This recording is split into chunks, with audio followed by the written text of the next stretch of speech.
Hello दोस्तों, इस particular video में हम लोग लास्ट टॉपिक अपना ऑपरेटर्स में पढ़ने वाले हैं, जिसका नाम है रिलेशनल ऑपरेटर। तो मेनली देखो, लॉजिकल लॉजिकल सॉरी रिलेशनल तो हम पहले से ही कर चुके हैं, sorry my bad. Logical operator जो होते हैं मेनली तीन टाइप के होते हैं, एंड और नॉट। एंड जो होता है वो क्या करता है, दो डिफरेंट कंडीशंस को मैच करता है कि अगर ये दोनों चीजें सही हैं तो ही आउटपुट आएगा, अदरवाइज नहीं आएगा। और कंडीशन में क्या होता है, अगर दोनों में से कोई भी एक कंडीशन सही है तो फिर और जो है हमारा आउटपुट दे देगा। नॉट जो है वो अपोजिट देता है कि अगर कंडीशन सही होगी तो वो फॉल्स वाला रिजल्ट देगा, अगर कंडीशन फॉल्स होगी तो वो सही वाला रिजल्ट देगा। तो इसको प्रैक्टिकल करके देखते हैं जल्दी से अपने कोड में। तो देखो, यहाँ पे सबसे पहले मैं अपने कोड पे गया तो आपको पता है कि मैंने दो ही नंबर डिफाइन कर रखे हैं, 5 और 6। तो मैं क्या करता हूँ, सबसे पहले यहाँ पे मैं इसको num2 को 15 ले लेता हूँ और मैं कंडीशन देता हूँ कि क्या num2 जो है वो बड़ा है, सॉरी, num2 जो है वो num1 से बड़ा है। एंड एंड के लिए हम लोग ये वाला सिंबल यूज करते हैं 2 बार।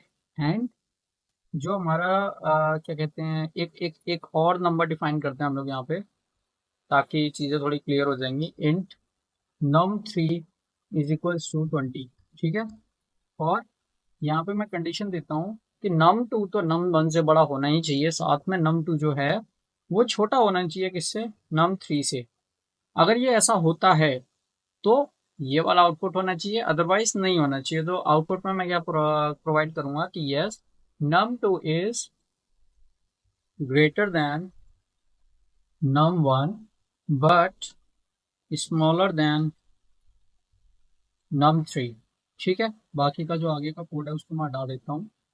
और यस, और अगर एल्स कंडीशन जो है वो गलत है तो फिर मैं क्या लिखूंगा कि जो num2 है, num2 is greater than num1 but bigger than num3। ठीक है। इसको सेव करते हैं क्विकली कोड को। और ये जो टर्मिनल है इसको मैं क्लियर करता हूँ क्लियर कमांड से, और सबसे पहले इसको कंपाइल करते हैं। तो जावा सी, फाइल का नेम क्या है मेरा, ARITH.java। एंटर मारा मैंने तो देखो, आप देख सकते हो कोई एरर नहीं आया, तो इसका मतलब मेरा कोड जो है वो सही है। अब मैं इसको एग्जीक्यूट करता हूँ। तो एग्जीक्यूट करने के लिए कमांड क्या है, जावा अर्थ। तो देखो, जैसे ही मैंने जावा लिखा तो देखो पहली बार में क्या आउटपुट आया कि num2 is greater than num1 but smaller than num3। तो आप देख सकते हो कि उसका एल्स ब्लॉक एग्जीक्यूट हुआ है, क्योंकि सॉरी, फर्स्ट इफ हुआ है एग्जीक्यूट, क्योंकि दोनों कंडीशन ट्रू है। num2 जो है वो num1 से बड़ा है, राइट, और num2 जो है वो num3 से छोटा है, तो ये भी सही है। तो इफ कंडीशन मैच हो गई। अगर मैं यहाँ पे इसको 25 कर देता हूँ सपोज, तो आप देखो आपकी कंडीशन जो है ना वो क्या है, फुलफिल नहीं होंगी। तो मैं दोबारा से कंपाइल करता हूँ इसको एक बार, और कंपाइल करके दोबारा से एग्जीक्यूट करता हूँ। तो देखो आउटपुट क्या है कि num2 is greater than num1 but bigger than num3, यानी कि एल्स वाला ब्लॉक जो है वो एग्जीक्यूट हुआ है। तो इस तरीके से हम लोग एंड ऑपरेटर का यूज करते हैं। और अगर मैं इसमें और लगाता हूँ तो और के लिए हमारे पास ये वाला सिंबल है। अगर मैं और ऑपरेटर लगा देता हूँ तो इन दोनों में से अगर कोई भी कंडीशन ट्रू होगी तो हमारा इफ कंडीशन जो है वो सही हो जाएगी। तो आपको पता है कि num2 जो है वो num1 से बड़ा है, राइट, तो हमारा ये कोड होगा ही होगा।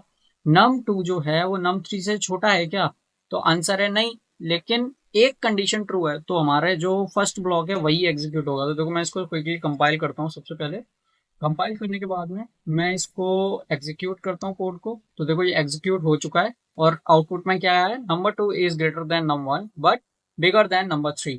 तो यानी कि ये वाला कोड हमारा एग्जीक्यूट हुआ है दोनों में से।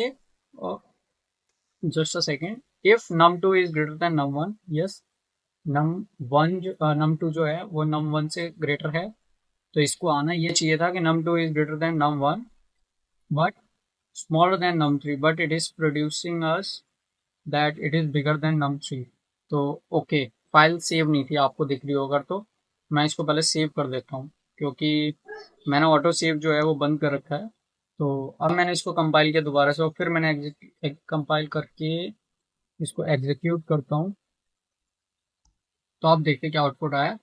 तो देखो ये फर्स्ट आउटपुट ही देगा, num2 is greater than num1 but smaller than num3, यानी कि फर्स्ट कोड ही एग्जीक्यूट होगा, क्योंकि दोनों में से कोई भी एक कंडीशन अगर ट्रू है तो हमारा इफ के अंदर वाला कोड ही एग्जीक्यूट होगा, एल्स नहीं होगा। That is the speciality of और रिलेशनल ऑपरेटर। अगर और लॉजिकल ऑपरेटर, अगर दोनों में से कोई भी एक कंडीशन सही होती है तो आउटपुट इफ वाला ही आएगा।